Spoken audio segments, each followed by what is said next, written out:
दुरून घ्या.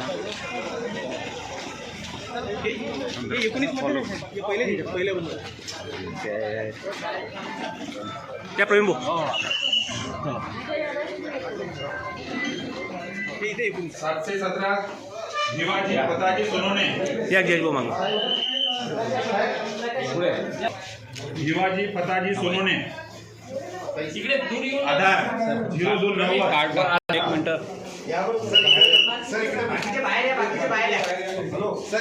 Madam sir तुम्ही कोण आहात? कॅमेरा बाहेर रेकॉर्डिंग करणार बाहेर निघता नाही. 812.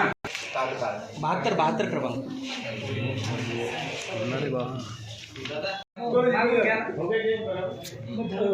साईडला घ्या. चला या बाहेर. रेडी. यावेळेस मी असं महानगरपालिकेच्या निवडणुका बघतोय ते भारतीय जनता पक्षाची दादागिरी 10 वर्षांनंतर मोडते असं दिसतंय. ते वेगवेगळ्या ठिकाणी लोकांना आता असणारा वन पार्टी रूल BJP जे करायला मागते त्याच्या विरोधात मला असणारं दिसतंय आणि लोकांना मल्टी पार्टी सिस्टम पाहिजे हे एकंदरीत व्यक्त होतं आहे. आणि कुठल्याही पॉलिटिकल पार्टीला एक महानगरपालिका एक हाती मिळेल असं होणार नाही.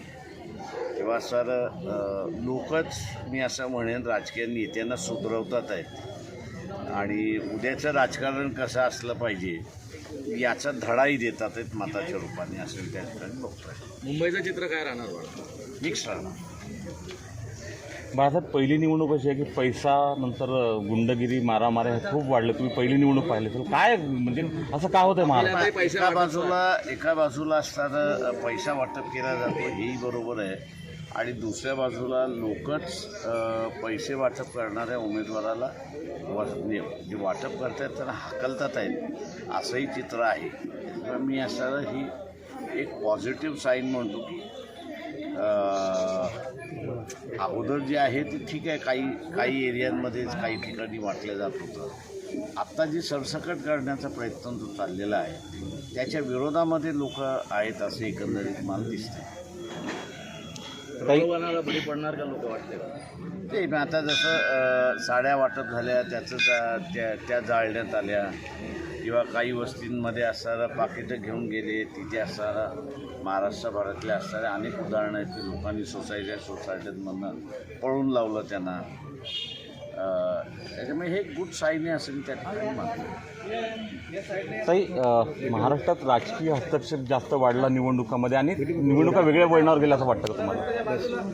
निवडणुका हा मुळात राजकीय मैदानच आहे. त्याच्यामुळे कुठल्याही स्तरावरची असतील तर सत्ता संपादन करणं हे तर कुठेही चालूच राहणार आहे. पण मला असं वाटतं की महानगराची इलेक्शन ही खरी जमिनीवरची लढाई आहे आणि त्यामुळे जमिनीवर उतरून काम करणाऱ्या उमेदवाराला जास्ती प्राधान्य लोक देतील.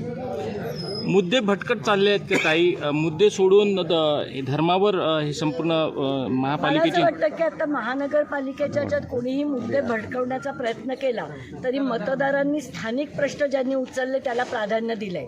किंवा तुम्ही जरी नेत्यांची भाषणं पाहिली आणि नागरिकांचा प्रतिसाद पाहिला तरी स्थानिक मुद्द्यांना जे नेते मांडतायत ते उचलून धरले जात आहेत असं संपूर्ण महाराष्ट्रभर चित्र दिसतंय. थँक्यू.